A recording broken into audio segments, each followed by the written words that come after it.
संतांच्या पदस्पर्शाने पावन झालेल्या या भूमीवर आज सेवा करण्याचा योग आलेला आहे आणि सेवेच्या निमित्ताने जो आपण अभंग निवडला तो श्री संत जगद्गुरु तुकाराम महाराज यांचा 4 चरणाचा असा अभंग आहे आणि संतपर या प्रकरणातील अभंग आहे। अभंगावर काही चिंतन करण्यापूर्वी प्रथमतः जगत चालक ब्रह्मांड नायक प्रभू पांडुरंग परमात्मा त्यांना प्रणाम करणं हे आपलं पहिलं काम आहे। पांडुरंग करू पांडुरंग करू प्रथम पांडुरंग करू पांडुरंग करू प्रथम पांडुरंग करू पांडुरंग करू प्रथम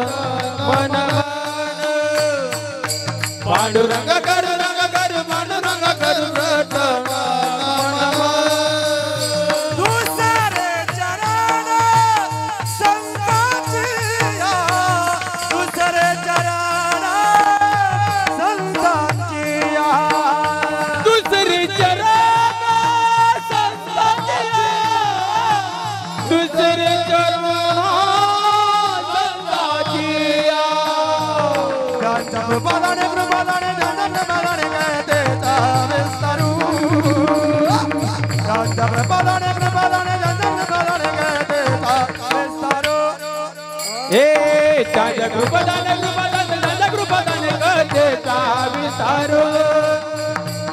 त्यांच्या कृपादाने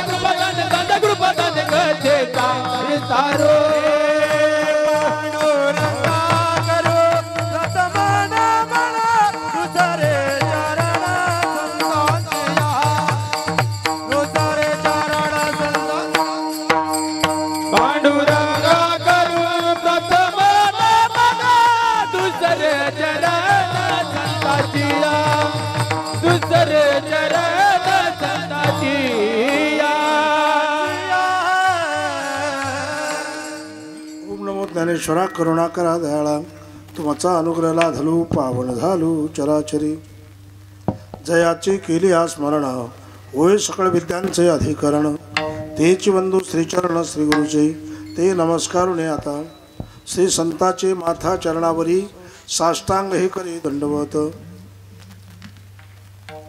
ऐसा ज्याचा अनुभव विश्वदेव सत्यत्वे देव तया जवळी असे पापनाचे दर्शने। अभंग जगद्गुरु तुकोबार यांचा आहे आणि या नामसप्ताहाचं काही वैशिष्ट्य यावेळेचं वेगळं आहे। आदरणीय श्री संत शिवदास महाराज यांच्या 25व्या पुण्यतिथीच्या निमित्ताने या स्थानावर हा रौप्य महोत्सव आपण संपन्न करतोय। अतिशय भाग्याची गोष्ट आहे। रौप्य महोत्सव म्हणजे 12 वर्ष झाले म्हणजे नामसप्ताहाला 1 तप पूर्ण होतं। 24 वर्ष झाले म्हणजे 2 तप पूर्ण होतात। 24 + 1 मग रौप्य महोत्सव म्हणजे 2 तप + 1 रौप्य महोत्सव, 4 तप + 2 सुवर्ण महोत्सव, 6 तप + 3 म्हणजे 12 सकम 72 + 3 म्हणजे अमृत महोत्सव आणि 8 तप पूर्ण झाले 12 × 8 = 96 + 4 मग शतक महोत्सव। असे शतकातले हे 4 महत्त्वाचे महोत्सव समजले जातात। पैकी हा रौप्य महोत्सव आहे। अशा रौप्य महोत्सव सुवर्ण महोत्सव जे असतात त्याच्यामध्ये योग येणं ही तकदीराची गोष्ट आहे, भाग्याची गोष्ट आहे, पुण्याची गोष्ट आहे। म्हणून तुम्हा गावकरी जे आहेत संतांच्या आशीर्वादाने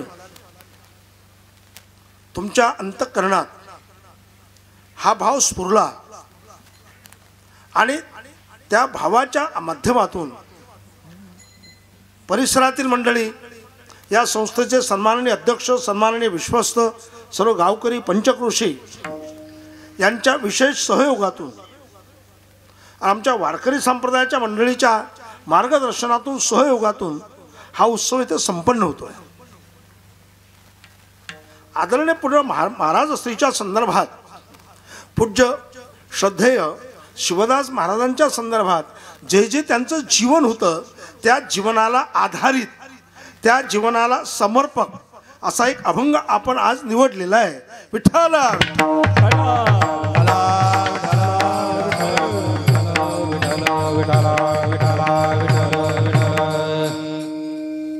आज संत विचाराची समाजाला नितांत आवश्यकता आहे। संत विचार एक शक्तिशाली असा विचार आहे। संत विचार असा एक विशेष आहे। माणसाला माणूस म्हणून जगायचं असेल तर संत विचाराची आवश्यकता आहे। किंबहुना संत विचाराने माणूस माणूस म्हणून जगेल यात नवल नाही। माणूस ते होतो ही ताकद ज्या विचारात आहे ते संत विचार आहेत। विठ्ठल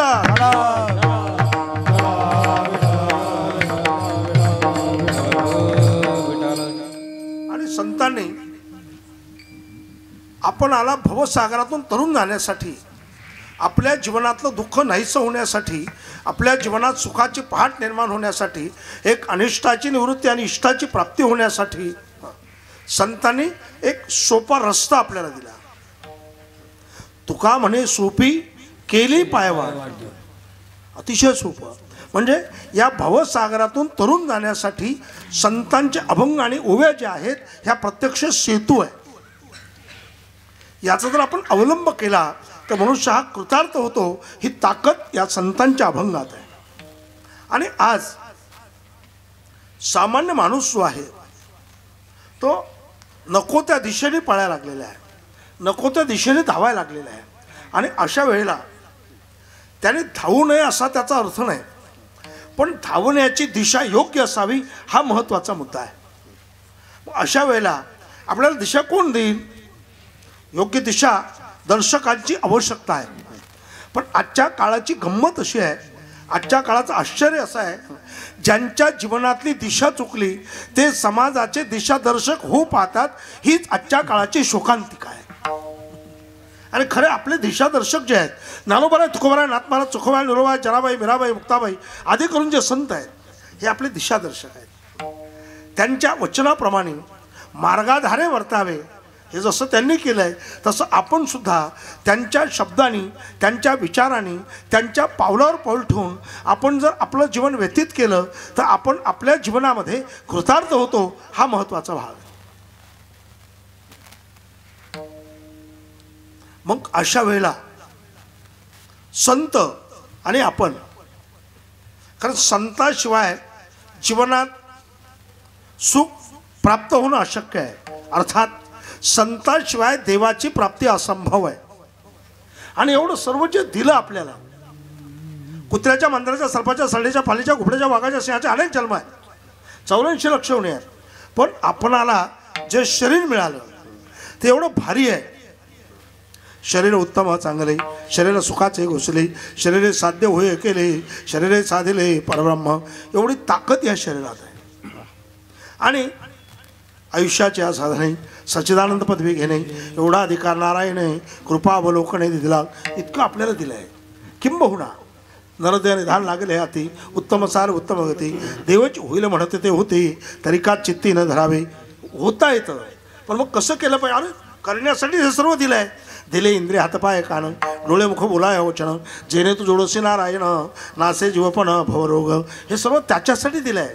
दिलं हे बरोबर आहे, पण आता आम्ही याचा विनियोग कशा पद्धतीने करावा, कुणाच्या बरोबर आम्ही आमच्या कालखंडात यशस्वी होऊ शकतो हे आम्हाला कळण्याची आवश्यकता आहे। एक वाक्य तुमच्या पुढे ठेवतो आहे।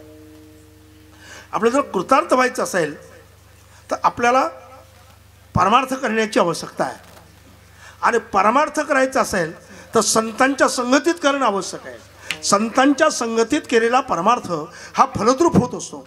संत संगती व्यतिरिक्त केलेला परमार्थ हा फलद्रूप होत नाही। म्हणून संतांची संगत, मग संतांची संगत हा जर भाग आहे तर आम्हाला संत कळण्याची आवश्यकता आहे। जीवनात संत येण्याची आवश्यकता आहे. तसं विठ्ठला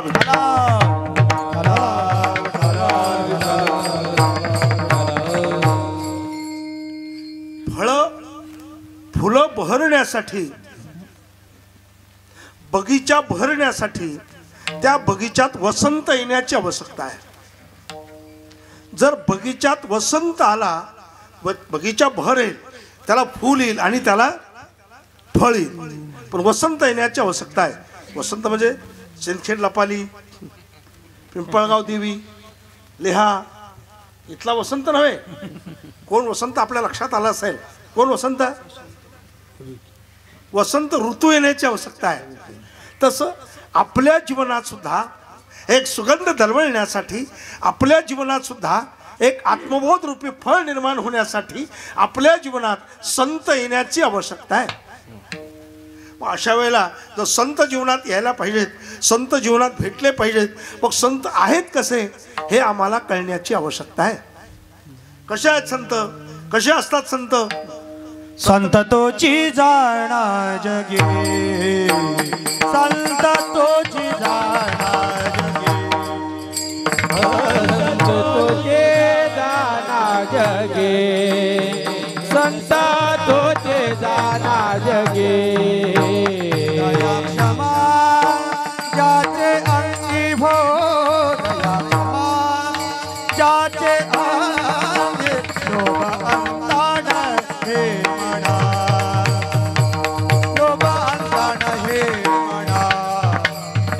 दया क्षमा ज्याचे अंगे, दया क्षमा ज्याचे अंगे शोभ अंतान हे म्हणा, शोभ अंतान हे म्हणा.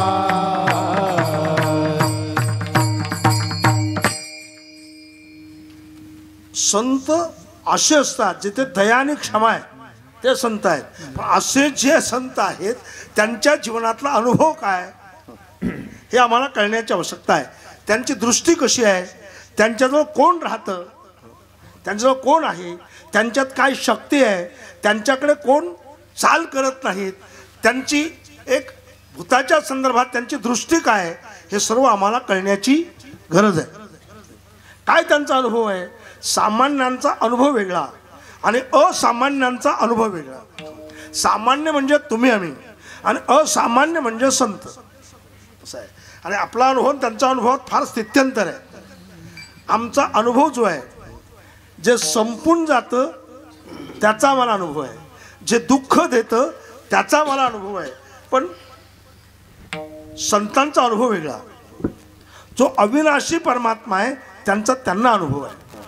जे नाश पावत नाही त्यांचा त्यांना अनुभव आहे. जे दुःख देत नाही त्यांचा त्यांना अनुभव आहे.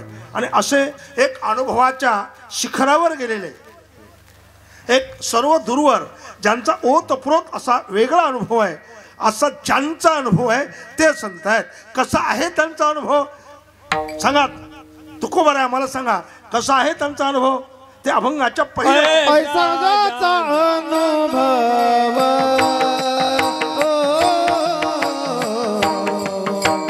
ऐसा जाता अनुभव, ऐसा जाता अनुभव, ऐसा जाता अनुभव, ऐसा जाता अनुभव.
असे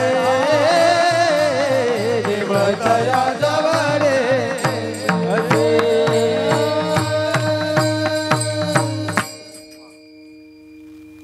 सर्व गायक वादक नाही का महाराज आपली चांगलीच मंडळी आहे सर्व एकदम तयार आहे ईश्वरच म्हणलं तर बाकीचे तर मग ईश्वराच्या बरोबरच आहे सर्व बघवा ते चांगले सर्व अतिशय समाजही चांगला मंडप तर एकदम भारी अतिशय सुंदर आहे अतिशय सुंदर लाऊडस्पीकरही बरा आहे मंडपही चांगला आहे ही जाहिरात केली की थोडंसं आपल्याला थोडा फरक पडला तर पडला आपला काय जाहिरात केली तर जाहिरात करायला काय मिळतं ना तर आम्हाला नाही मिळत चालतं पण आमच्या नामसप्ताहाला थोडी सवलत मिळावी हा त्याचा अर्थ आहे असं काही इतका आग्रह नाही ऐसा ज्याचा अनुभव ऐसा ज्याचा अनुभव कैसा ज्याचा अनुभव ऐसा ज्याचा अनुभव एका एका शब्दाचं चिंतन आपल्याला करायचं आहे ऐसा ज्याचा अनुभव का संतांचा अनुभव असतो तुका म्हणे चाखुनी सांगे मज अनुभवा हे अंगे जो संतांचा असा त्यांचा अनुभव असतो कसा आहे त्यांचा अनुभव काय सांगता येईल अजून चिंतन बाकी आहे विश्वदेव सत्यत्वे ऐसा ज्याचा अनुभव विठ्ठला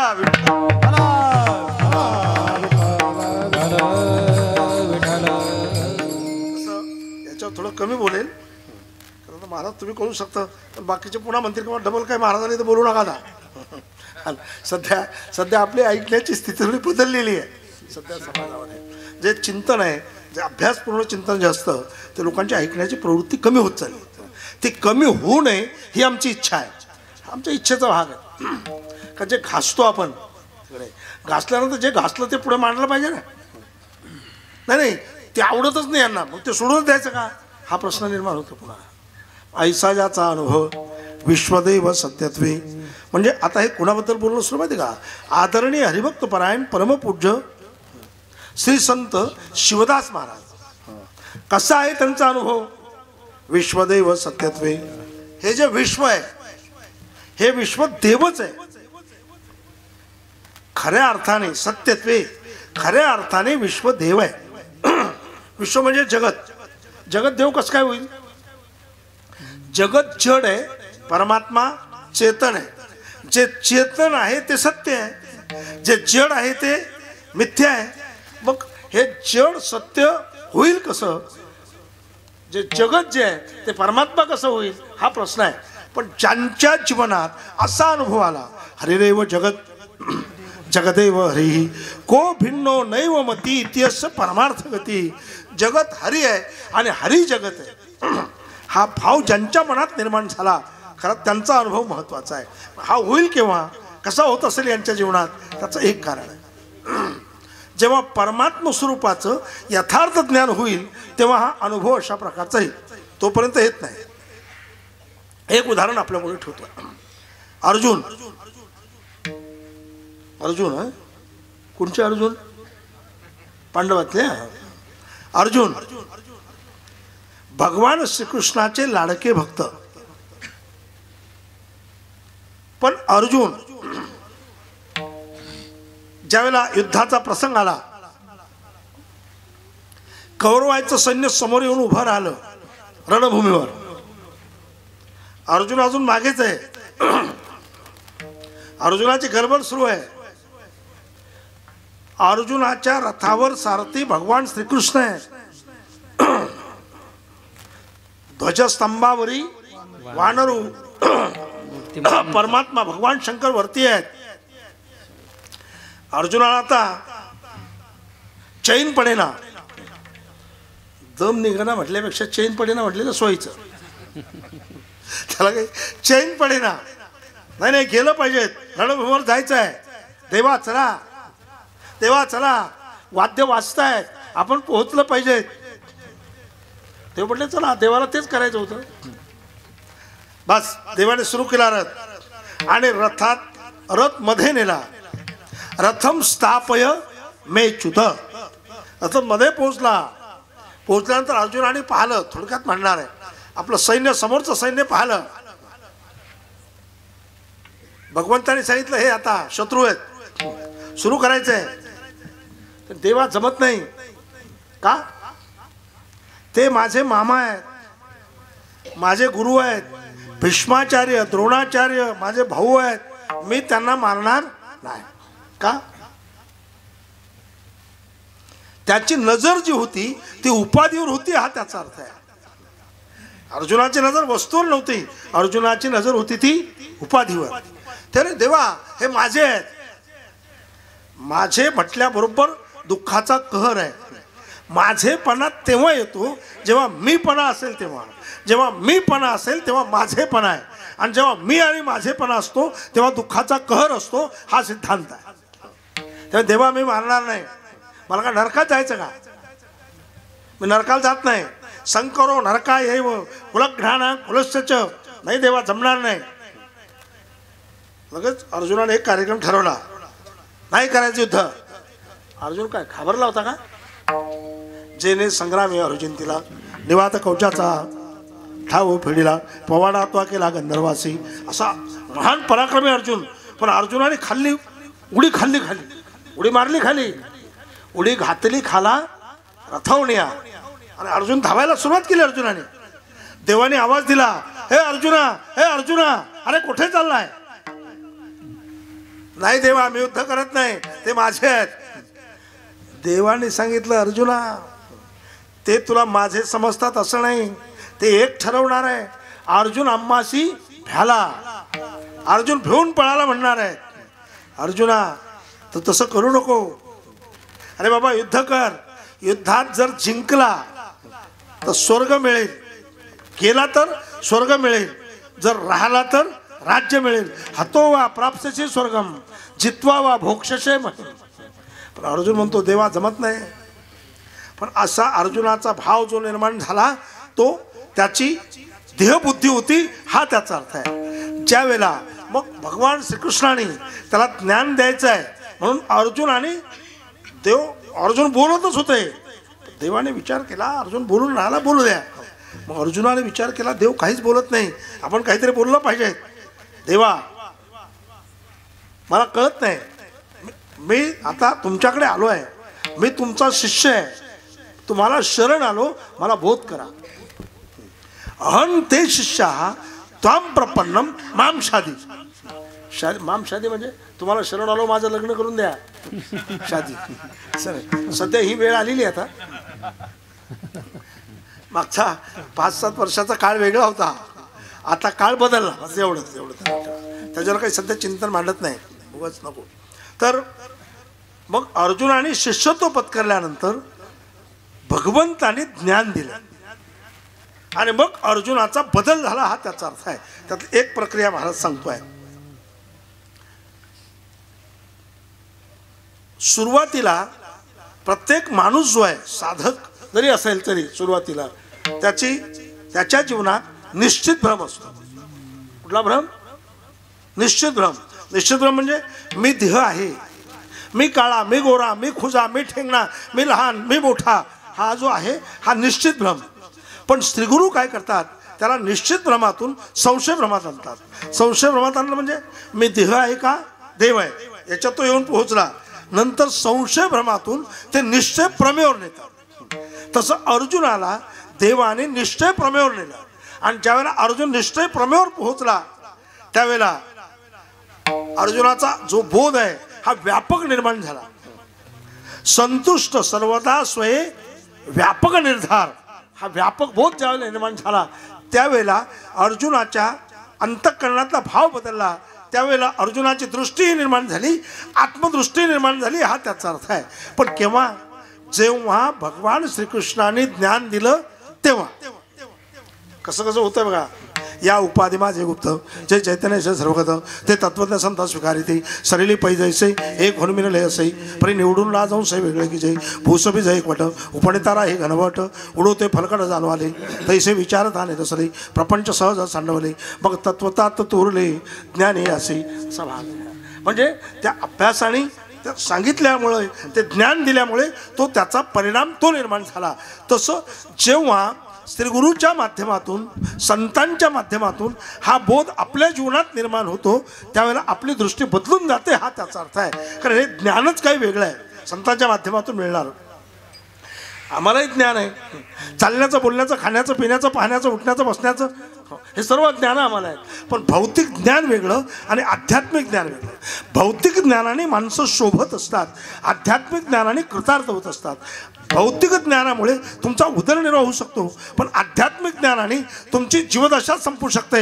एवढा सिद्धांत, एवढा मोठा भाग त्याच्यामध्ये अशा प्रकारचा आहे. पण हे मिळतं कोणाकडून? हे संतांकडून मिळतं आहे. मग असं ज्या संतांच्या जीवनात हे ज्ञान अशा प्रकारचं आहे, तर त्यांचा व्यापक दृष्टिकोन असल्यामुळे त्यांना असं वाटतं आहे, त्यांचा हा भाव निर्माण झाला, जे जे दृष्टी दिसे ते ते हरिरूप, पूजा ध्यान जप त्याशी नाही. जिकडे पाहिलं तिकडे परमात्माच आहे. म्हणजे जगत परमात्माच आहे, जे पाहिलं ते परमात्मा. जळी स्थळी काष्टी पाषाणी परमात्माच आहे. विठ्ठल जळी स्थळी भरला, रिता ठाव कोठे उरला, आजम्या दृष्टीने पाहिला विठ्ठलचे विठ्ठल, शून्य स्थावर जंगम व्यापून राहिला कळ, बाप रखमादेवरू विठ्ठल हो सकळ, विठ्ठल.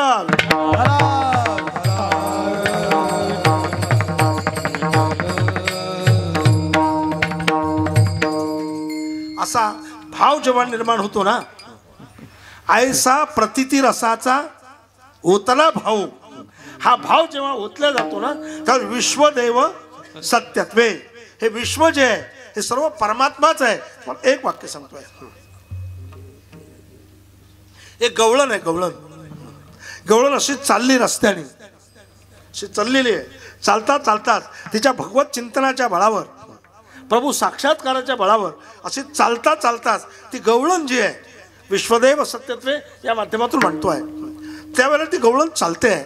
चालता चालता तिने असा वरती पाय घेतला, चालता चालताच वरती पाय घेतला, आणि वरती पाय घेता क्षणीच, त्याच क्षणात त्या गवळणीच्या जीवनात जो साक्षात्कार झाला, त्यावेळेला जो वरती घेतलेला पाय जो आहे हा खाली कसा ठेवावा, हे हे ही अडचण गवळणीची निर्माण झाली. का? कहा पगडारू देखे अरेरा, देखे तो सब वहीने घेरा. म्हणजे मी ज्या मातीवर पाय ठेवणार आहे, मी ज्या जमिनीवर पाय ठेवणार आहे, त्या जमिनीवर सुद्धा जळी स्थळी काष्टी पाषाणी कोण आहे? परमात्माच आहे. म्हणजे याचा अर्थ असा आहे की हे कळतं केव्हा? जेव्हा, कारण हे अध्यस्त आहे, परमात्मा अधिष्ठान आहे. अध्यस्त अधिष्ठान कसं शक्य आहे? पण जर अधिष्ठानाचं ज्ञान झालं तर अध्यस्त वस्तू जी आहे ती अधिष्ठान रूप होते, हा सिद्धांत आहे. बघा ना, प्रभुचिंतनाने सुद्धा होत आहे. कीर्तनाचं अंग, कीर्तनाचं अंग होय अंग हरिरूप. अंग अध्यस्त आहे का अंग अधिष्ठान आहे? अंग अध्यस्त आहे, पण अधिष्ठान रूप अशा प्रकारचं होत आहे. किंवा ज्ञान ब्रह्मी भोग ब्रह्मतनु, ब्रह्मतनु, तनु ब्रह्म. तनु तर शरीर आहे ना, पण तनु तर जड आहे ना, तनु अध्यस्त आहे ना. पण प्रभू चिंतनाच्या बळावर तनु ब्रह्म. तसं संतांच्या जीवनामध्ये प्रभू चिंतनाच्या बळावर विश्वदेव सत्यत्वे असा त्यांचा अनुभव आहे. आमचा अनुभव वेगळा, आमची दृष्टी मर्यादित आहे, आमची दृष्टी परिचय. आज आपल्या गावामध्ये आमचे आदरणीय माझे श्रद्धेय वासुदेव महाराज शास्त्री, श्रद्धेय म्हणजे त्यांचं जीवन, त्याने आपलं अख्खं जीवन वारकरी संप्रदायाला समर्पित केलेलं आहे. ज्यांनी आपलं जीवन वारकरी संप्रदायाला समर्पित केलंय ते आमच्यासाठी अतिशय मोठे आहेत, हे आमचा भाव आहे, आमच्यासाठी अतिशय मोठे. म्हणून त्यांनी काही महिन्यापूर्वी त्याने मला सांगितलं की आमचं लिहा गाव आहे, तिथे रौप्य महोत्सव आहे, तुम्हाला तारीख घ्यावी लागते. तुम्ही कोणीतरी मंडळी त्यांना भेटले असाल, आणि मग ते म्हणले तुम्हाला तारीख घ्यावीच लागते बाबा. हो सांगितलं. पुन्हा अडचणी, प्रवास अतिशय मोठा, अतिशय मोठा. कारण आज कालचं कीर्तन झाल्यानंतर आजच्या कीर्तनाला येईपर्यंत 770 किलोमीटरचा प्रवास झाला. किती म्हणतोय? 770. आपण 400-300 केला तरी जाम होऊन जाते मशीन, जाम. 400 केल्यानंतर जाऊ द्या बाबा, आता काहीच जमत नाही अशी स्थिती होते. रात्री 11:30 वाजेपासून तर 5 वाजेपर्यंत चिखली गाठली रत्नागिरी जिल्ह्यात, तिथनं पुणे, संभाजीनगर, जालना, चिखली, बुलढाणा, वाघजाळ फाटा धामणगाव आहे, लिहा 770. पण खरं म्हणजे ही शक्ती देवाची आहे, परमात्म्याने दिलेली ही शक्ती असते. आपण कोण आहे, आपल्यात काय ताकद आहे? एवढा प्रवास केल्यानंतर उभं राहायचं कसं काय शक्य आहे? एवढं उभं राहून बोलायचं नाही जमणार. हां, माणूस असं गुंढाळून होऊन पडेल. पण हा, आणि विशेषत्वाने त्या मंडळीचा आग्रह होता काल आमच्या, किंवा तुम्ही आजचे दिवस थांबाच. त्यांचा शेवट होता. काही मिनिस्टर केंद्रातले मंत्री येणार होते, त्यामुळे तुम्ही थांबाच. मला तुम्ही जिथे थांबलो मगाशी त्या मंडळीने ऐकलं त्यांचा आग्रह. ते म्हणजे आज असा कार्यक्रम झाला, पण तुम्ही थांबायला पाहिजे. मला शक्य नाही, कारण गाव जरी छोटं आहे ते एका मोठ्या संतांचा उत्सव करतात आणि रौप्य महोत्सव आहे. माझ्यासारख्याने त्या कार्यक्रमाला उत्साहित करण्यासाठी, त्या मंडळीसाठी त्यांचा आनंद द्विगुणित करण्यासाठी आणि एका महान संतांची सेवा करण्यासाठी आपण केलंच पाहिजेत, हे माझं मत आहे. आता एक सूचना देतो. हां, सूचना थोडी वेगळी आहे, तुम्हाला वाटेल. सूचना अशी आहे, आपल्या कीर्तनात टाळी वाजवण्याची पद्धती नाही. कारण आता कसं आहे, मी आता राज्याचा प्रमुख आहे ना, वारकरी महामंडळाचा राज्याचा अध्यक्ष आहे. श्री विठ्ठल रुक्मिणी मंदिर पंढरपूर जे आहे, त्या पंढरपूर मंदिराचा विश्वस्त आहे. आता वारकरी संप्रदायाचे नियम आणि परंपरा ज्या आहेत त्या मी जोपासल्या पाहिजेत, तुमच्या पुढे ठेवल्या पाहिजेत. ज्याला अंमलात आणायचा आणा नाही आणा तर मग त्याला काय इलाज नाही. चला पुढे. आता तुमच्या लक्षात आलं तर एवढ्या प्रवासातून इथे आलो आहे, म्हणजे प्रवासातून आलो म्हणजे पुढच्या गोष्टीसाठी सांगत नाही. हा, पुढच्या समजला का? पुढच्यासाठी सांगत नाही. आम्हाला लोक विचारतात, प्रकाश बा तुम्ही कुठून येता आणि कुठे जाणार आहे? का रे बाबा? नाही नाही विचारतो. आता तर लयच पद्धती बदलल्या. पहिले नव्हतं असं. आता महाराज लयच कठीण झालं. तारीख मागितल्याबरोबर महाराज आपण म्हटलं का रिकामी आहे का तारीख? आहे रिकामी. बरं, मग ते लिहून घ्या असं नाही म्हणते महाराज. पुढचे बरेच वाक्य बोलतात. हा, त्याने पुढचं वाक्य बोललं की मी फोन बंद करत असतो. फोन बंद. मग पुन्हा ते करतात. पुन्हा त्यांना म्हणतो तुमची तारीख लिहून घेतली, पुन्हा फोन बंद. त्यांचं बाकीचं ऐकायचं काही कारणच नाही आपल्याला. आणि आपण आपल्या जिभेतून वेगळं बोलण्याचं काही कारणच नाही. हा वारकरी संप्रदाय. चला पुढे.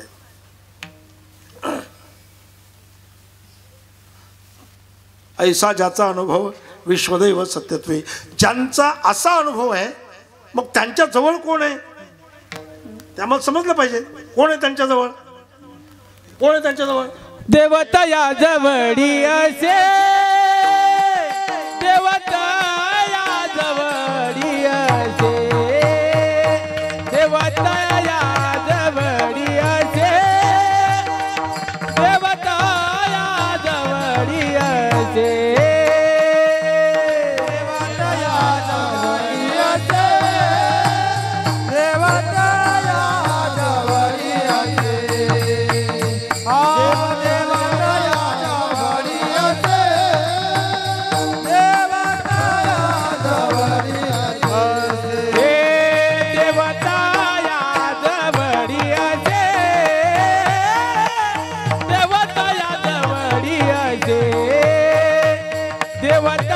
या जवळी असे, देवता या जवळी असे.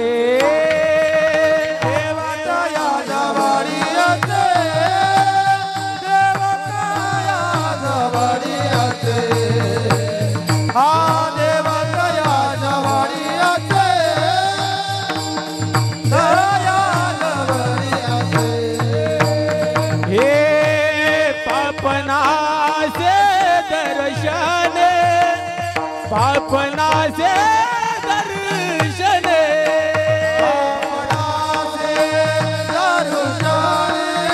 पापनाचे दर्शने, पापनाचे दर्शने, पापनाचे दर्शने, देवता या जवळी असे, देवता या जवळी असे, देवता या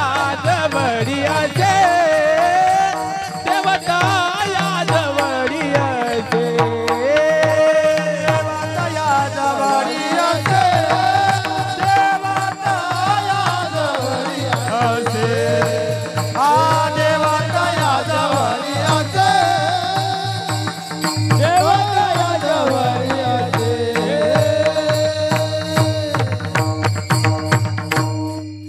देवतया जवळी असे पापणाचे दर्शने.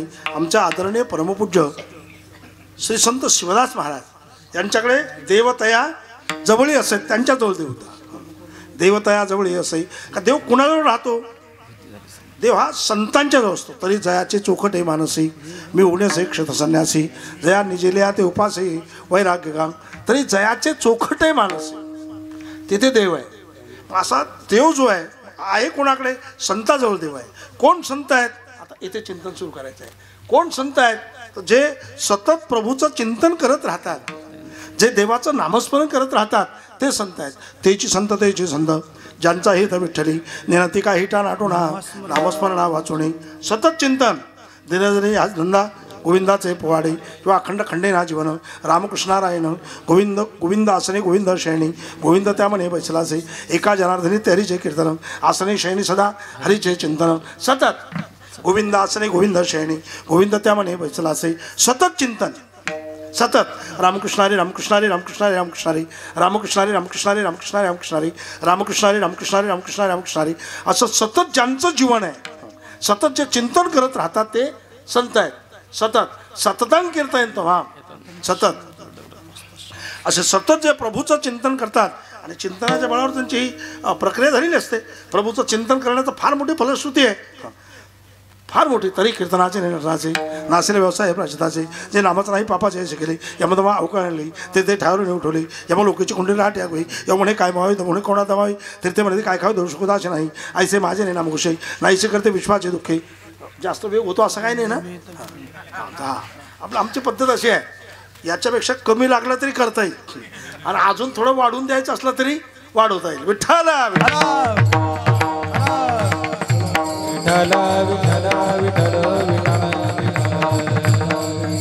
म्हणजे जीवनात पाप संपलेलं असतं. जळतील पापे जन्मांतरीचे प्रभू चिंतनाने. म्हणून संत जे आहेत सतत देवाचं नामस्मरण करत राहतात. एक मुद्दा आपल्या लक्षात आला, जे सतत कीर्तन करतात ते काय संतच ना, संतच ना. तरी कीर्तनाचे नामस्मरणाला काय शब्द वापरला? कीर्तन. नामसंकीर्तन वैष्णवाची जोडी कीर्तन. नामसंकीर्तन साधन पै सोपे कीर्तन. एका जनार्दनी ते हरीचे कीर्तन कीर्तन.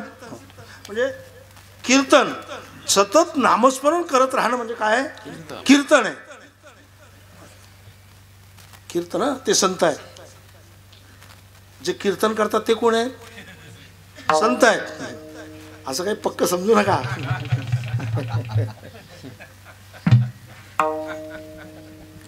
बुद्धिमत्तेच्या बळावर विद्यार्जन केलं आणि वक्तृत्व गुण चांगला आहे म्हणून समाजाच्या पुढे ठेवलं म्हणजे ते संत होतात असं सांगता येत नाही. पण जे सतत नामस्मरण करतात ते मात्र नक्की संतच असतात हा त्याचा अर्थ आहे. बस पुरे असे संत असतात. दुसरा भाग सांगतो, जे द्वंद्व रहित आहेत ते संत आहेत. द्वंद्व रहित त्याला म्हणजे सुख नाही दुःख नाही लाभ नाही अलाभ नाही बरं नाही वाईट नाही असे जे आहेत ते संत आहेत. निर्माण मोहा चित्संग दोषा अध्यात्म नित्या विनिवृत्त कामः द्वंद्वैर मुक्ताच कुर्कसंज्ञे गच्छन्ते मूढा पदवंतात तरी जया पुरुषाचे कामनं सांडून गेले मोहमान वर्षात जगना आकाशात निकवड्या निष्ठुरा उपगीत ईश्वरा ते वाग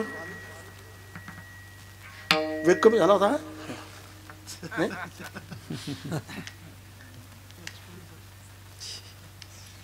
निर्माण मोहा चित्संग दोषा अध्यात्म नित्या विनिवृत्त कामः द्वंद्वैर मुक्ताच कुर्कसंज्ञे गच्छन्ते मूढा पदवंतात तरी जया पुरुषाचे कामनं सांडून गेले मोहमान वर्षातीच्या जगना आकाशात निकवड्या निष्ठुरा उपगीत ईश्वरा तेवी नागवती विकारा विठाळजे फळे देखील घेऊन मळे तशी आत्मरावे प्रवळे त्याची काय ढाळढाळे गळते आई आगी लागले आरोखी देखोणी सैरा धावते पक्षी तशी सांडलेले असे काही विकल्पीचे असे जे आहेत ते संत आहेत. अमानित्वम अदंभित्व अहिंसा शांती रार्जवम आचार्योपासनम शौच स्तरेमात्मे निग्रह पूज्यता डोळा न देखावी.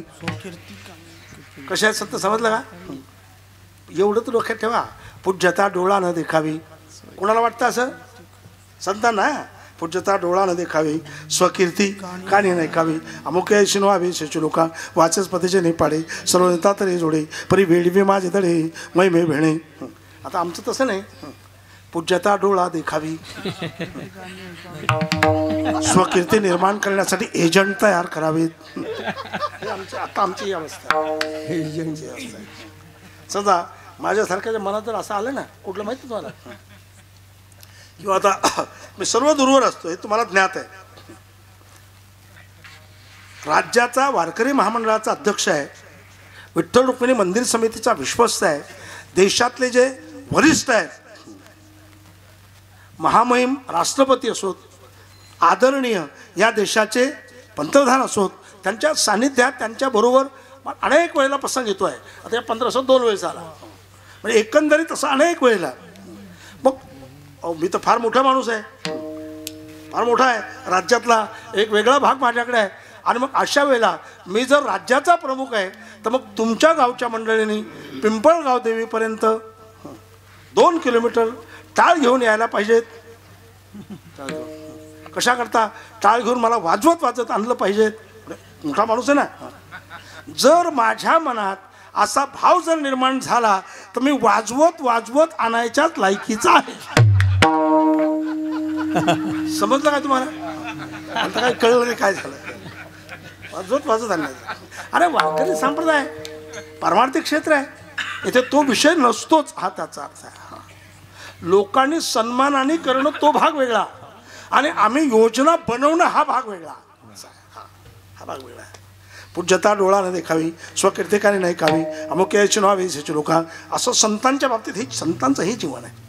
आसक्तीन विश्वंग पुत्रदार गुरादिशो नित्यांचम चित्तत्व मिष्टानुष्यपत्तिषु तरी जोया देहावरी उदास ऐश्यापरी उखदा जैसा बिडारी बैसला आहे का वृक्षाची सवली वाटे जाता मिळाली घरावरी तेतुली असतानाही. असं ज्यांचं जीवन आहे ते कोण आहे? ते संत आहेत. ते संत आहेत. कोण संत आहेत? म्हणजे ज्यांच्याजवळ देव आहे असे कोण आहेत? ते निवृत्तीनाथ ज्ञानेश्वर सोपान, ज्ञानेश्वर सोपान. हो ते निवृत्तीनाथ ज्ञानेश्वर सोपान, ते निवृत्तीनाथ ज्ञानेश्वर सोपान. हो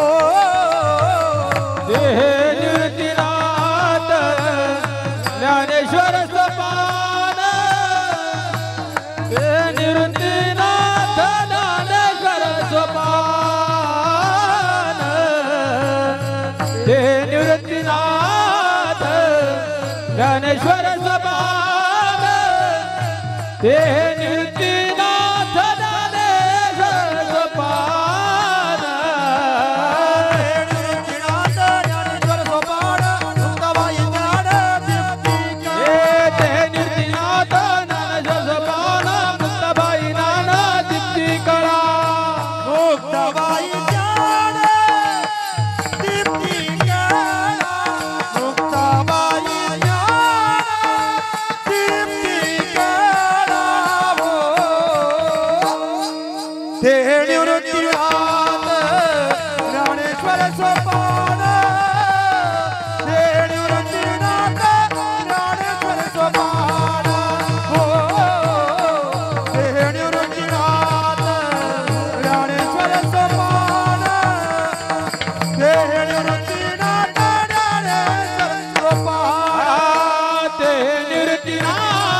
ते निवृत्तीनाथ ज्ञानेश्वर सोपान.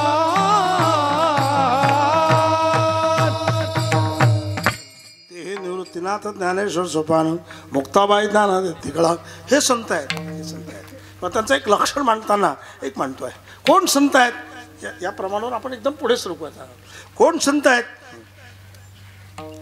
प्रेमयुक्त भक्तीचा कल्लोळ आहे, ज्ञानाचा उद्बोध आहे, सुखदुःख समान आहे, सामान्य जीवाची ज्यांच्या अंतःकरणात एक कृपा अशा प्रकारची आहे, जे सतत प्रभूचं चिंतन करत राहतात ते संत आहेत. सुखदुःख समान सकळ जीवाचा कृपाळ, ज्ञानाचा उद्बोध भक्तिप्रेमाचा कल्लोळ, धन्य जगे तोचे हरिरंगे नाचे, रामकृष्ण वासुदेव सदास्मरे वाचे, विषयविरक्त जा नाही अपवर, संतोष सर्वदा सोय आपण निर्धार, किंवा जाणीव शाणीव सांडून यादुरी आपण वस्तीकर वर्तत हे संसारी.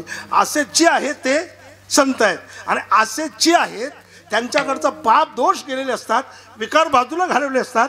तुका म्हणे देव भरीला विठ्ठले, काम क्रोध केले घर रीते सर्व रीते, म्हणून तुका म्हणे देव भरीला विठ्ठले. मग विठ्ठल भरला हा त्याचा अर्थ आहे. मग असे जे आहेत त्यांच्या जवळ देव आहे. देवतया जवळ असे त्यांच्या जवळ देव आहे. आता एक शंका निर्माण झाली आहे, म्हणजे अगदी विचारात घेण्यासारखी शंका आहे. शब्दप्रयोग काय केला, देव तया जवळी असे, म्हणजे त्यांच्याजवळ देव असा त्याचा अर्थ आहे. त्यांच्याजवळ देव आहे. आपल्याजवळ काय भूत आहे का,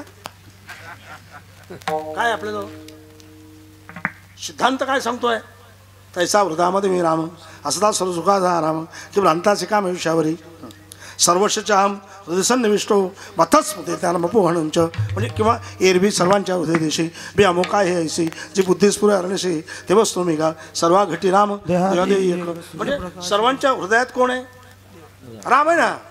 सर्वांच्या हृदयात देव आहे का, देव नाही. मग हे कसं काय म्हणतात तुकाराम महाराज. तुकाराम महाराजांचे शब्द जे आहेत हे निर्दोष शब्द आहेत, त्याच्यात दोष असण्याचं कारणच नाही. आपल्याला तसं वाटतं. मग त्यांच्याजवळ देव आणि आमच्याजवळ नाही का, देव सर्वांच्याजवळच आहे. फक्त त्यातला सिद्धांत एवढाच आहे, त्यातलं उत्तर एवढंच आहे, आमच्याकडे देव आहे पण तो सामान्य रूपाने आहे. संताकडे देव आहे तो विशेष रूपाने आहे. आम्हाला कळलं नाही विशेष रूपाने सामान्य रूपाने. सांगतो, झाडात अग्नी आहे, पण दोन झाडाचं घर्षण झालं तर तो अग्नी प्रज्वलित होतो. आता तुमचा हात आहे, याच्यामध्ये अग्नितत्व आहे आपल्यामध्ये, पण तुम्ही घासत बसू नका, आम्हाला वेळ आली तरी चालते. एकदम गरम झालं, एकदम गरम का, अग्नी आहे म्हणून का अग्नी नाही म्हणून. अग्नी आहे, पण केव्हा निदर्शनात केव्हा आला, घर्षणानंतर. तसं संतांच्या जीवनात म्हणजे आपल्याकडेही देव आहे, संताकडे देव आहे, पण मात्र फरक एवढाच आहे, आमच्याकडे तो सामान्य रूपाने आहे, संताकडे तो विशेष रूपाने आहे. संतांना देव कळाला म्हणून तो विशेष रूपाने त्यांच्यासमोर अशा प्रकारचा आहे. म्हणून देवतया जवळ असे असेल देव त्यांच्याजवळ. आपलं काय बिघडलं, समजा दोन माणसाचे चालले रस्त्याने, दोन मित्र आणि एका ठिकाणी उभे राहिले. तेवढे ते मोठी गाडी आली, 2-4-5 कोटीची गाडी आली समजा. आपण कोटी म्हणायला काय कसं होतं आपण काय, मोठी गाडी आली, त्यात ड्रायव्हर गाडी चालवतो आहे, दोन माणसं बसलेले आहेत. ते एका मित्राला, ते दोन मित्र जे उभे होते त्यातलं एकाला माहित होतं ते कोण आहे. मग त्यांनी शेजारी त्या दुसऱ्या मित्राला सांगितलं, बघ तिचे चालले ना, ते चालले ना, फार मोठे माणसं आहे, तो माणूस अब्जाधीश आहे.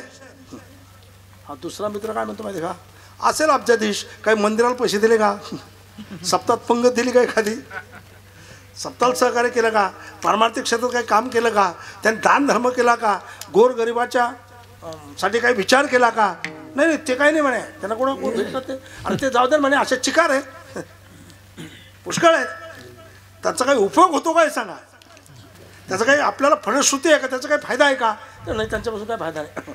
तसं ज्यांच्याजवळ देव आहे त्यांच्याकडे काय शक्ती आहे, त्यांच्याकडे काय ताकद आहे, ते अभंगाच्या दुसऱ्या चरणाच्या उत्तरार्धात सांगतात. पापणासी दारुशाणे, पापणासी दारुशाने पापनाशे, दारुशाने पापनाशे.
पापनाचे दर्शने देव तयाजवळ असे पापनाचे दर्शने. अशा ज्यांच्याजवळ देव आहे त्यांचं दर्शन घेतल्यानंतर पापच शिल्लक राहत नाही. ही गंमत आहे. झाली पापातापात उठी दैन्य गेले उठा उठी. ही ताकद त्यांच्याकडे आहे. मग ते महापाप असो, पाप असो, उपपाप असो, साधारण पाप असो की असाधारण पाप असो, कुठलं जरी पाप असेल तर त्यांच्या दर्शनात ते नेस्त नाबूद होतं. ही ताकद त्यांच्या दर्शनाची आहे. तुम्ही बघा ना, आपण जे तीर्थाकडे जातोय, तीर्थात स्नान केलं की आपलं पाप कमी होत आहे, पाप जात आहे. पण त्या तीर्थाला तीर्थपणा आणण्यासाठी, त्याचं पाप घालवण्यासाठी त्याला ज्यांच्याकडे जावं लागतं ते संत आहेत. तीर्थी तया ठाया येती पुनीत व्हावया असं आहे. ही ताकद संतांची आहे. कुणी असू द्या. आणि एकदा का संतांची भेट झाली ना बाबा, त्यांचं दर्शन झालं ना, काही पाप शिल्लक राहत नाही. एक उदाहरण आता एवढ्यात मी कुठेतरी सांगितलं की वाल्ह्याकोळी नारद महर्षींची भेट झाली, प्रभू चिंतनाचा सराव वाढला आणि त्यांच्या भेटी दर्शनातच पाप नाहीचं झालं.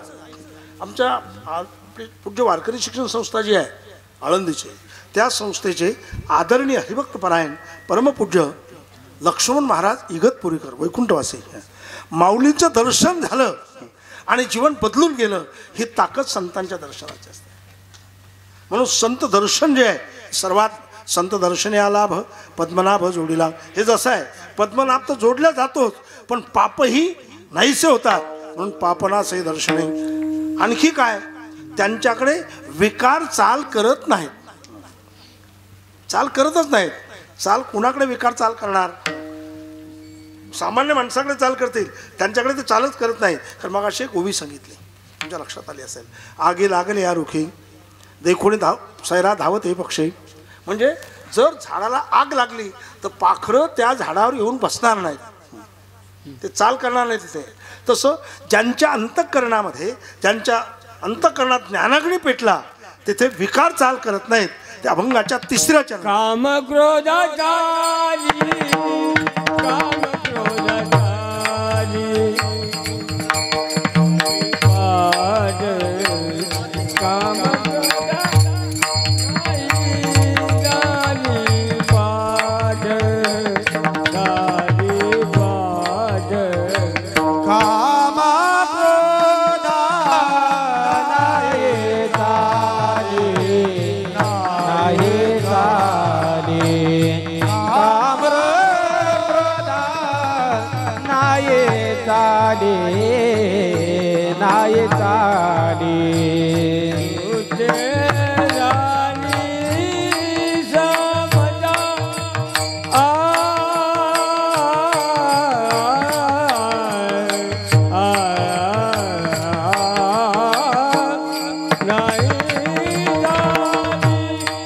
समजा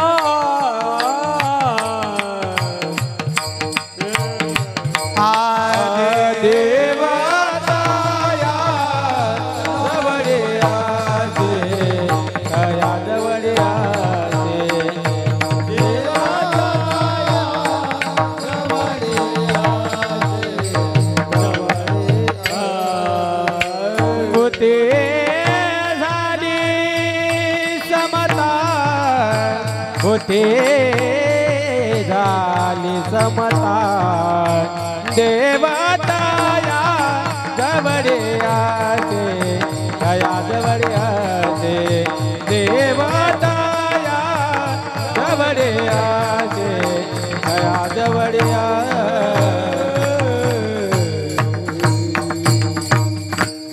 खरं म्हणजे जे आपल्याला अतिशय त्रस्त करतात, जे आपल्याला संपवतात, असे जे विकार आहेत, भयंकर त्रास देणार आहेत, पण ते त्यांच्याकडे चालच करत नाहीत. कारण आपल्याला ते आपल्या संदर्भात असं आहे, आणि ते असं बेकार काम आहे. त्रिधन नरकस्येदम द्वारमनाशनमात्मना काम क्रोधस तथा लोभ तस्मात ते तत्र यंतजेत. असे ते विकार जे आहेत, काय अडचण आली का? हे विकार आपल्याला त्रास देतात, पण संताकडे ते चालच करत नाहीत. कोण चाल करत नाहीत? काम. काम म्हणजे काय? काम म्हणजे काम, काम म्हणजे काम असं नाही चालणार. इदम मेषा इदम मेषा तितिच्छा काम शब्दितः. काम इच्छा म्हणजे काम. शास्त्रामध्ये इच्छेला काय शब्द वापरला? काम. काम म्हणजे इच्छा, इच्छा म्हणजे काम, याला म्हणतात काम, इच्छा. आणि मग ते इच्छेबद्दल आता किती वर्णन केलं तर कमीच पडेल. ते तर इच्छा ही कुमारी झाली, बस पुरे करतोय. इच्छा जी आहे, कामाला इच्छा असं म्हणतात. काम अतिशय खराब आहे, तो माणसाला संपून टाकतो. कामाचे कोतवाल याने नागवेल बहुतासी हरिहराचे अभरू घेतो भय नाही त्यासे, असा तो काम आहे. आणि क्रोधही तसाच आहे. क्रोधाची फौजदार तोही मिळाला त्यासे. त्याच्याबद्दल आणखी सांगतो. कामात क्रोधो भिजा येते, क्रोधात भवती सम्मोह, सम्मोहात श्रुतिवंशः, श्रुतिवंशात बुद्धिनाशो, बुद्धिनाशात प्रणश्यते. हा काम असा आहे की काम जर वाढत गेला अतिशय कठीण, पण कामाच्या अपूर्ततेत क्रोधाची उत्पत्ती आहे आणि कामाच्या पूर्ततेत लोभाची उत्पत्ती आहे. इच्छा पूर्ण जर झाली तर पुन्हा लोभ वाढत जातो, इच्छा अपूर्ण राहिली तर क्रोध वाढत जातो, अशी गंमत आहे. आणि हे क्रोध संपून टाकतं माणसाला, शिल्लकच ठेवत नाही. आणि साधू संतांनी त्याच्यामुळे ते त्यांच्याकडे चाल करतच नाहीत आणि त्यांनी त्याला जागेवर बसवलं. काम क्रोधा नाही चाली, भूती झाली समता. आणि सर्व भूतामध्ये समम सर्वेषु भूतेषु, सर्व भूतामध्ये त्यांची समता अशा प्रकारची निर्माण झाली. कशी समता असेल एक उदाहरण सांगणार आहे. विठ्ठला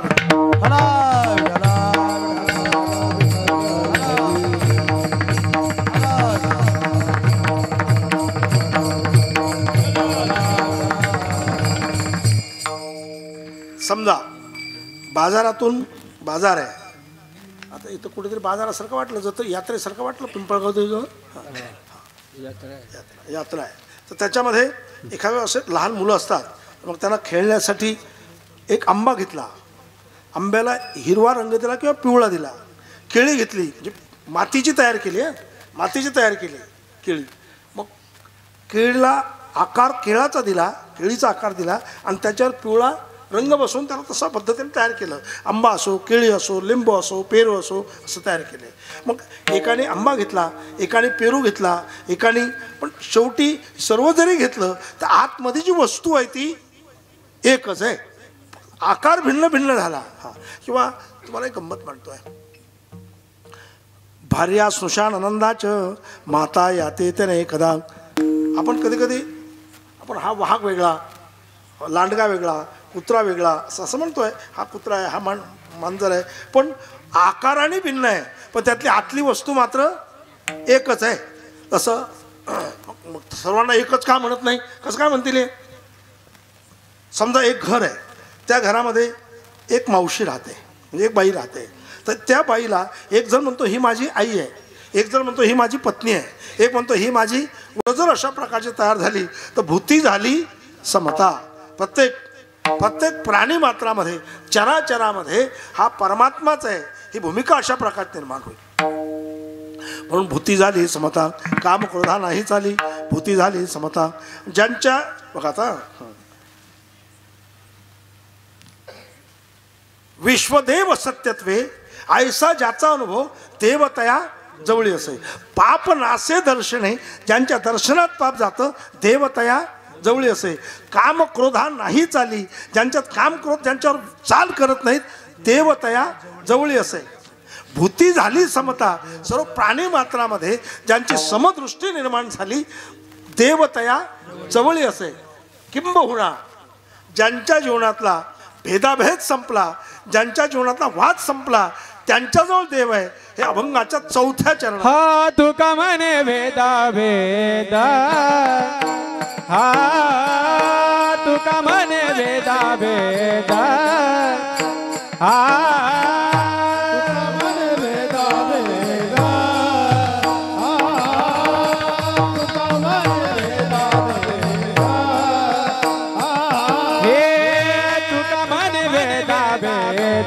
तुका मन भेदा भेद, हा तुका मन भेदा भेद,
गेला वाद खंडोनी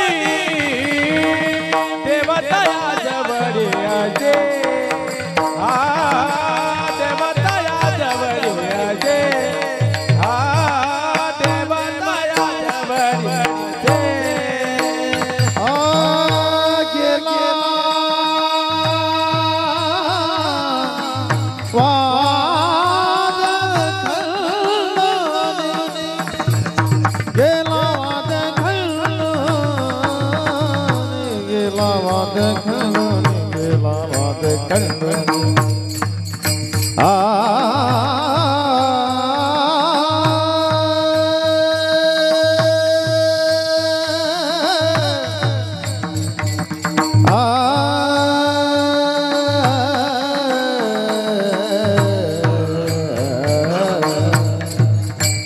गेला वाद खंडोनी गेला वाद खंडोनी हे देवतया जवळी असे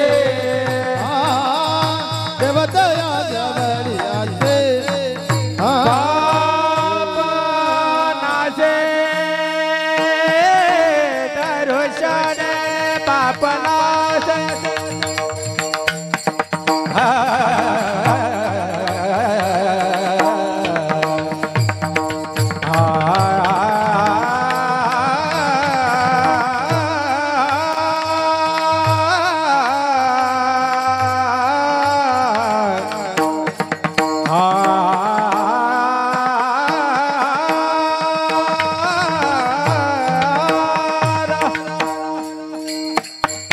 पापनाच दर्शन पापनाच दर्शन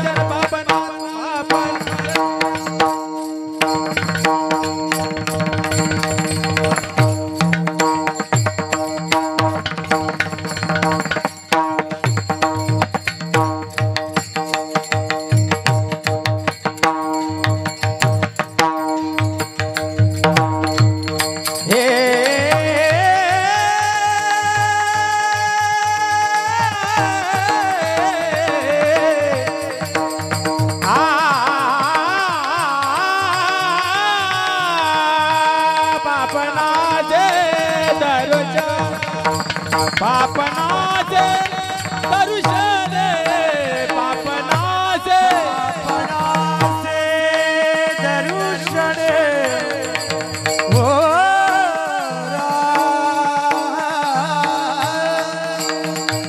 नेणे साडी दाडी धामा धामा कसा नेणे साडी दाडी धामा धामा कसा नेणे साडी दाडी धामा धामा कसा बाबा दाडी सा धामा दाडी सा धामा दाडी सा पापनाचे दर्शने दर्शने देवतया जवळी असे देवतया जवळी असे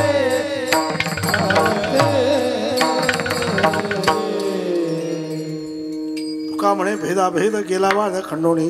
ज्यांच्या जीवनातला जीव जीवाचा भेद जीव जळाचा भेद सर्व भेद जे आहेत हे भेदही संपला आणि अभेदही संपला, शिल्लक काही राहिलंच नाही. तुका म्हणे भेदाभेद गेला वाद खंडोनी.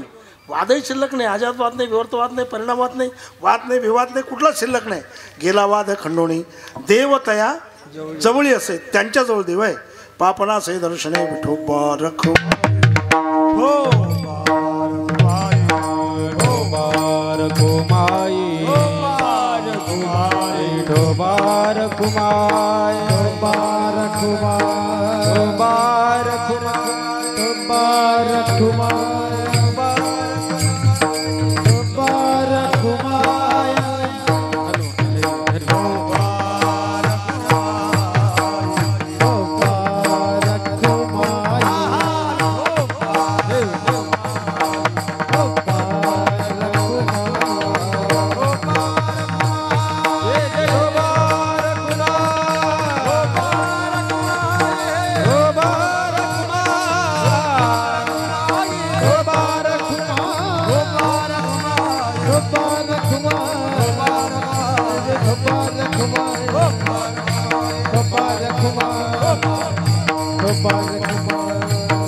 कुंडली कवतार विठ्ठल श्री ज्ञानदेव पंढरीनाथ भगवान की आदिशक्ती मुक्ताबाई की समर्थ सद्गुरु श्री गजानन महाराज संत शिवदास महाराज की जय।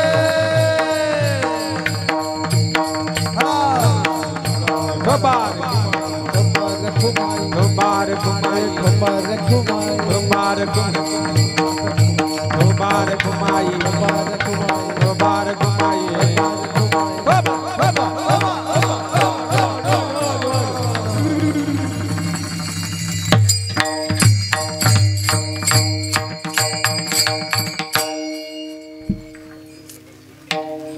ऐसा ज्याचा अनुभव पापणाचे दर्शने, ऐसा ज्याचा अनुभव विश्वदेव सत्यत्वे, देवतया जवळी असे पापणाचे दर्शने, काम क्रोधा नाही चाली भूती झाली समता, देवतया जवळी असे पापणाचे दर्शने, तुका म्हणे भेदाभेद गेला वाद खंडोणे, देवतया जवळी असे पापणाचे दर्शने।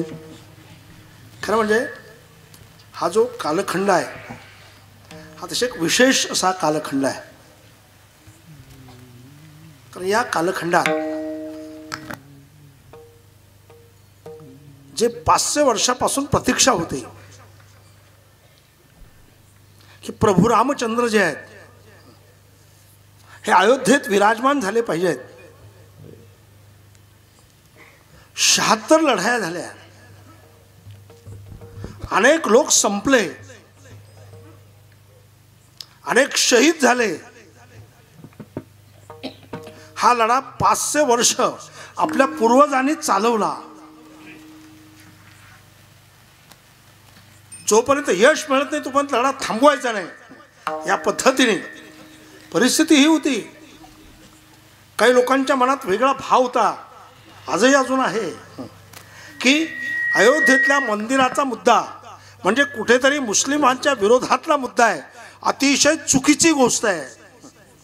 हा मुस्लिमांच्या विरोधातला मुद्दा नाही, हा कुठल्या समाजाच्या विरोधातला मुद्दा नाही, पण ज्यांनी आपल्या आया बहिणीवर बलात्कार केला असा एक वर्ग होता, ज्यांनी या देशाची संस्कृती तोडण्यासाठी मंदिरं तोडले, मंदिरं फोडले, असे जे क्रूरकर्मी होते, असे जे अन्यायी लोक होते, असे लोक जे आहेत यांनी केलेला हा लावलेला कलंक जो आहे हा पुसून काढणं हे या देशाचं पहिलं काम होतं, हा त्याचा अर्थ आहे। आणि मग हा लढा सतत तेवत अशा प्रकारचा राहिला, हळूहळू हळूहळू पुढे पुढे सरकत गेला, पण या 25-40 वर्षात याला अतिशय वेग आला, अतिशय वेग आला। आणि त्या वेगात पूर्ण देश सहभागी झाला। ज्यावेळेला श्रीराम शिलापूजन झालं त्यावेळेला सर्व दूरवर गावागावात एक जागृती निर्माण झाली। नंतर कारसेवा, कारसेवेच्या वेळेला तर तुमच्या इकडचे तुमच्या भागातले काही मंडळी असणार, अतिशय हाल झाला।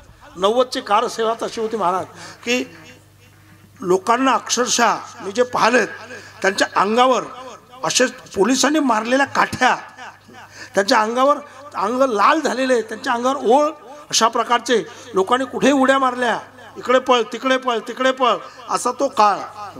त्या काळात म्हणजे मी काही त्यातून वेगळं आहे असं नाही, मी सुद्धा त्या आंदोलनात एक वेळेला 13 दिवस अटक होतो आणि दुसऱ्या वेळेला सुद्धा 6 दिवस अटक होतो। तर मला नैनी जेल जे प्रयागचं अतिशय मोठं जेल आहे, सुशिक्षित मंडळात ज्ञात असेल सर्वात मोठं जेल आहे, तर त्या जेलमध्ये सुद्धा मला 6 दिवस राहण्याचा योग आला।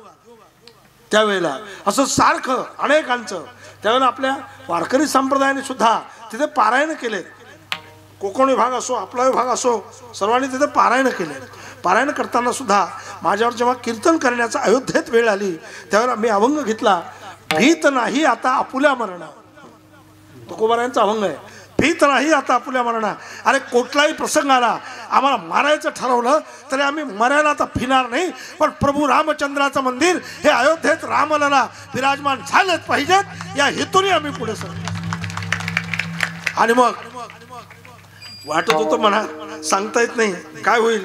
काही लोक मला तेव्हा म्हणत होते, प्रकाश बाबा तुम्हाला समजत नाही, हे लोक तुमच्यावर बरोबर काही लोकांनी तुमच्यावर कब्जा केला आणि ते तुम्हाला वेगळ्या दिशेने घेऊन चालले, बघा तुम्ही काय म्हणतात ते लोक। म्हटलं काय म्हणतात? ते म्हणले मंदिर वही बनाएंगे, मंदिर भव्य बनाएंगे, लेकिन तारीख नहीं बताएंगे असं म्हणत होते. अरे म्हटलं एक दिवस तारीख ऐकायला मिळेल, आणि ती ऐकायला तारीख मिळाली ती 22 जानेवारी 2024 तारीख ऐकायला मिळाली. आणि मग त्याचंही आश्चर्य वाटलं. एक देशाचा राजा, त्यांच्या हस्ते प्राण प्रतिष्ठापना ठरली. मग त्या देशाच्या राजाने ठरवलं की आता 11 दिवस अनुष्ठान करायचं आहे. निराहार, नारळ पाणी, आणि कंबळवर झोपायचं आहे. घोंगडी कंबळ म्हणतो ना आपण त्याला, त्याच्यावर झोपायचं आहे. म्हणजे एक देशाचा राजा गादीवर न झोपता साध्या कंबळवर झोपतोय, आणि घास न घेता फक्त पाणी पिऊन 11 दिवस घालवतोय. आश्चर्याची गोष्ट आहे. किंबहुना बाहेरच्या देशात जाण्याला प्रतिबंध करण्यात केला किंवा कुठेतरी संसर्ग खराब असतो म्हणून 11 दिवस जे आहेत आपल्या देशात जेथे जेथे प्रभू रामचंद्र गेले त्या त्या स्थानावर जायचं आहे म्हणून 11 दिवस पूर्ण तेच कार्यरचना त्यांच्या जीवनात त्यांनी केल्या गेली. म्हणून अनुष्ठान सुरुवातीला अनुष्ठानाचा पहिला दिवस होता. माझा तर योग असा, अनुष्ठानाचा पहिला दिवस आणि अनुष्ठानाचा शेवटचा दिवस दोन्ही कालखंडात मी बरोबर. तर पहिल्या दिवसाला काळाराम मंदिरातून सुरुवात. वारकरी संप्रदायाच्या संत असावेत बाबा, त्यांच्याकडनं मला श्रवण करायचंय काही अंशात रामायण. पंचवटीत काय काय रामायणात सांगितलं ते ऐकायचं आहे. त्यांनी सांगितलं. मग आम्ही त्या पद्धतीने काही संत मंडळी 10-12 मंडळी 13 मंडळीची निश्चित केली. पण मग विचार केला की ते जे पारायण रामायण वाचतील त्यावेळेला देशाचे पंतप्रधान जे आहेत त्यांनी 6 इकडे 6 इकडे मध्ये बसावं असा निर्णय घेतला. तिकडनं निरोप आला की संतांच्या बरोबर बसणार नाही, आम्ही त्यांच्या समोर श्रवणाला बसणार आणि त्यांच्यापेक्षा आसन कमी असावं. आश्चर्यकारक गोष्ट आहे, आश्चर्यकारक गोष्ट आहे. कारण मी त्याच्यात स्वतः होतो म्हणून तुम्हाला सांगतोय. आणि तदनंतर त्यांचा एक निरोप आला, मला रामकृष्णारीचं भजन ऐकायचं आहे, मला भजनात तुमच्या सहभागी व्हायचं आहे. मग आळंदीच्या पूज्य वारकरी शिक्षण संस्थेचे आपले विद्यार्थी स्वतंत्र पुन्हा बोलवले आणि ते विद्यार्थी आणि ते समोर बसले श्रवणाला. आम्हाला समोरच्या व्यासपीठला संत म्हणून बसावं लागलं, संत नसताना. हे बी नवलच आहे माझं, बाकीच्यांचं सोडून द्या. पण पुढे बसलो आणि मग त्यांनी आल्याबरोबर म्हटलं आम्ही ते आल्यानंतर उभं राहू. ते म्हणले नाही जमणार. ते आल्यानंतर ते त्यांच्या जागेवर बसतील, संत हलणार नाही. आणि झाल्यानंतर रामकृष्णारी म्हणत असताना त्यांनी स्वतः टाळ वाजवला. या देशात नव्हे विश्वात देशाचा राजा वारकरी संप्रदायाच्या लोकांच्या बरोबर टाळ वाजवतो हे चित्र पहिल्याने पाहिलं, हा त्याचा पहिल्याने. आणि मग ते सर्व झालं आणि मग त्यांनी स्वतः उठले आणि आम्ही जे बसलो ना आमच्या समोर येऊन नतमस्तक ते झाले. आणि नंतर त्यांनी सांगितलं आता अनुष्ठान प्रारंभ. संतांचं दर्शन घेऊन अनुष्ठानाला प्रारंभ केला. आणि मग ते आणि तिथेही जेव्हा प्राणप्रतिष्ठापना सोहळा जो झाला योगायोगाने, म्हणजे माझा मोठेपणा सांगत नाही, मला VIP पास होते, अतिशय उंच लोक जे आहेत त्यांच्यावर बसण्याचा योग माझ्या आयुष्यात आला. आणि तिथे जेव्हा त्यांच्याबरोबर बसलो तर पहिल्या 10 मिनिटातच दर्शन झालं. त्यांच्या दर्शनाने अप्रतिम सोहळा, म्हणजे शब्दातीत आहे, शब्दात सांगणं अवघड आहे इतका सोहळा. आणि त्याच्यानंतरचं एक चित्र तर भयानक होता. त्याच्यानंतरचं एक वानर दक्षिणेकडून आलं. वानर प्रभू रामचंद्राच्या पुढे असं प्रभू रामचंद्राला निहाळत राहिलं. त्याने प्रणाम केला असता त्याचा अर्थ आहे. आणि ते वानर एवढी गर्दी असताना ते वानर तिथनं दक्षिणेकडून आलं या बाजूने, उत्तरेकडे पुन्हा गेलं. दरवाजा बंद होता म्हणून पुन्हा तिथनं रिटर्न आलं, बरोबर दरवाजावर गेलं, रिटर्न आलं आणि हळूवार पूर्व दर्जातून बाहेर पडलं. याचा अर्थ असा होता रामलला विराजमान झाल्याबरोबर एक हनुमंत जे आहेत हे प्रभू रामाच्या दर्शनाला आले, हे त्याचं चित्र होतं. म्हणून प्रभू रामचंद्र जे आहेत आणि एवढी सुंदर मूर्ती पाहतच राहावं असं वाटतं, पाहतच राहावं असं वाटतं. डोळे भरून या पाहिन तुझे मुख, तेच माझं सुख देई देवा. अशा पद्धतीचा हा अपूर्व सोहळा आता या कालखंडात आपला अशा प्रकारचा झाला. आणि त्यावेळेस कधी नव्हे बाबा महाराज, कधी नव्हे देशात आणि देशाच्या बाहेर कोट्यावधी लोकांनी त्या 22 तारखेला प्रभूचं चिंतन केलं. काही गावात महाप्रसाद, अगदी दिवाळी साजरी झाली. देशातच नव्हे जगात जगाच्या कानाकोपऱ्यात सुद्धा अशा पद्धतीचा आनंद, अप्रतिम आनंद संपन्न झाला आणि तुम्हा सर्वांच्या आशीर्वादाने त्या आनंदात आणि ते सुरुवातीचा सोहळा पाहण्याचा योग हाही आमच्या सारख्याच्या लहान माणसाच्या आयुष्यात आला. त्याचं एकच कारण आहे, तुम्हा सर्वांचा आशीर्वाद आहे, हा त्याचा अर्थ आहे. माझं ठरलेलं गणित आहे की माझा चिल्ला जो आहे हा माझ्यासाठी माझा मायबाप आहे. मायबाप आहे यांनी म्हटलं ते मी ऐकतोय का, हे आपले आई वडील आहेत म्हणून यांच्या शब्दाला दाद द्यायची आहे. कारण यांच्या पुण्याईने, यांच्या आशीर्वादाने आजपर्यंत माझ्या जीवनातली जी वाटचाल आहे यांच्या माध्यमातून आहे. कारण आज जरी राज्यात आणि राज्याच्या बाहेर असेल, आपण जर आता विचार केला, या एका महिन्याचा जर विचार केला तर तेलंगणात प्रवास आहे, मध्य प्रदेशात प्रवास आहे, म्हणजे कीर्तनाच्या माध्यमातून वेगळ्या वेगळ्या राज्यात आणि राज्याच्या बाहेरचा प्रवास असतो. पण हे सर्व जे आहे ते तुमच्या आशीर्वादावर आहे. म्हणून तुम्हा सर्वांचा आशीर्वाद असाच कायम राहावा एवढीच एक अपेक्षा या ठिकाणी व्यक्त करतो आहे. आणि दुसरा एक भाग तुमच्या पुढे ठेवतो आहे, सर्वांनी निर्व्यसनी राहणं ही काळाची गरज आहे. काळाची गरज आहे, त्याचा फार मोठा फायदा आहे.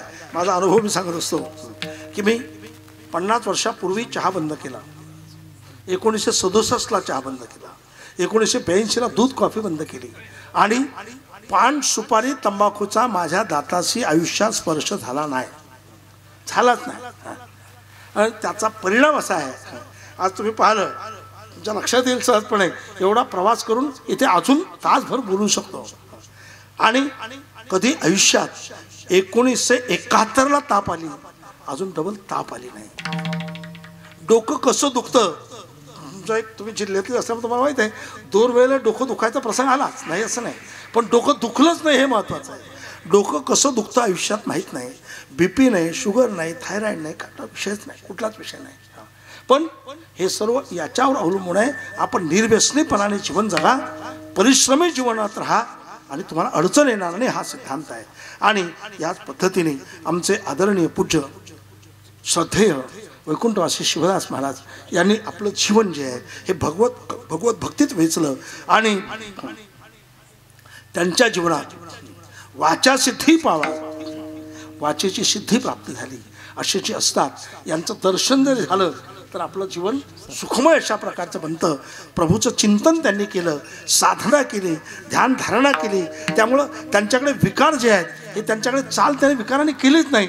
ज्या क्षणात त्यांच्या लक्षात आलं हे सर्व सोडायचं आहे, एका क्षणात त्याग केला, प्रपंचाचा एका क्षणात त्याग केला आणि शरीर जे आहे हे भगवत प्राप्तीसाठी चिंतनामध्ये अशा प्रकारचं त्यांच्या जीवनात गेलं. म्हणून अशा महान संतांचा हा पुण्यतिथीचा योग तुम्हाला करण्याचा योग येतो आहे, हे तुमचं भाग्य अशा प्रकारचं आहे.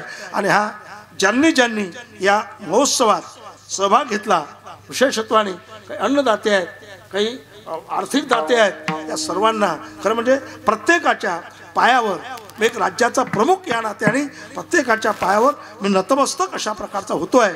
आणि आमच्या या ठिकाणी सुद्धा आजचा जर आपण विचार केला तर आपण सन्मानित करणार आहे माऊलींच्या भजनानंतर. तर आज आमचे आजच्या दिवसाचे आदरणीय राहुल तेजराव पाटील पिंपळगाव देवी यांनी आज येणारे जे कीर्तनकार असतील त्यांना सहयोग, त्यांनी अशा प्रकारचं सौजन्य जे आहे, संत पूजन जे आहे हे त्यांच्याकडून अशा प्रकारचं होत आहे. आणि अन्नदाते जे होते आज आदरणीय श्री जगन्नाथ विठ्ठलराव वाघ यांनी आज सकाळचं अन्नदान अशा प्रकारचं केलं आहे. आणि आता संध्याकाळचं ज्यांनी केलं आहे ते आदरणीय योगेश श्रीराम ढेकळे. इकडे ढेकळे आहेत का, कशा करता विचारलं माहिती का, आमच्या पांडुरंगाचं मंदिर जे आहे त्याच्यामध्ये आमचे जे लिपिक आहेत, वरिष्ठ लिपिक, ते आमचे ढेकळे आहेत. म्हणून नेहमी माझं दररोज त्यांच्याशी बोलणं सुरू असतं. ढेकळे म्हटलं की आमचं चटकन डोळ्यापुढेच आहे. तसा दररोज अशा पद्धतीत लोक सहयोग देतात. आदरणीय आमचे पूज्य महाराज जे आहेत, मला वाटतं तुमचा आजच येणं योग झाला का, आजच योग आला का येण्याचा, म्हणून अतिशय एक विद्वान व्यक्तिमत्व आहे, एक आचार संपन्न असं व्यक्तिमत्व आहे, एक आदर्श दर्शने प्रशस्ती पुण्यपुरुष अशा पद्धतीचं त्यांचं जीवन आहे. अतिशय त्यागमय असं जीवन आहे, प्रभू चिंतनातलं जीवन आहे त्यांचा. हे आज या ठिकाणी योग आला, तुम्ही सर्व अशा प्रकारचे आलेत. आणि कथा जी सुरू आहे ते आमचे परमस्नेही आमचे गजानन दादा शास्त्री महाराज, त्यांची कथा आहे ते म्हणजे चौकोनी चिरा आहे. चौकडीची म्हणजे वेगळ्या वेगळ्या आणि अद्भुत काम आहे. म्हणजे त्यांना जर तुम्ही असं म्हटलं सकाळी 8 पासून, महाराज तुम्हाला कल्पना असेल, सकाळी 8 पासून संध्याकाळी 8 पर्यंत बोलायचं थांबायचंच नाही तरी ते बोलू शकतात. सकाळी नाश्ता पाणी करून दिलं आणि 8ला सुरुवात झाली, संध्याकाळी 8 पर्यंत थांबायचंच नाही तरी ते बोलू शकतात. इतकी त्यांची वेगळी तयारी आहे. आणि त्यांची कथा या ठिकाणी अशा प्रकारची आहे. त्या सर्व श्रवणाचा आणि एक एक कीर्तनकार जे आहेत दररोजचे फार मोठमोठे कीर्तनकार येणार आहेत, विद्वान लोक येणार आहेत. तुम्ही त्यांचं सर्वांचं कीर्तन ऐकण्यासाठी यावं इतकी एक विनंती तुमच्या पुढे करतो आहे. आणि देवाकडे सुद्धा एक मागणी मागतो आहे, प्रभू की आमच्या जीवनात आहे त्याच्यापेक्षा आम्ही मोठं नाही झालं तरी चालतो आहे, पण कोणत्याही प्रसंगात कोणत्याही क्षणात आमच्या अंतःकरणात दुर्बुद्धी निर्माण होऊच देऊ नका एवढीच त्यांच्याकडे मागणी मागतो आहे. आणि माऊलींच्या भजनाकडे वळतो आहे. ज्ञानेश्वर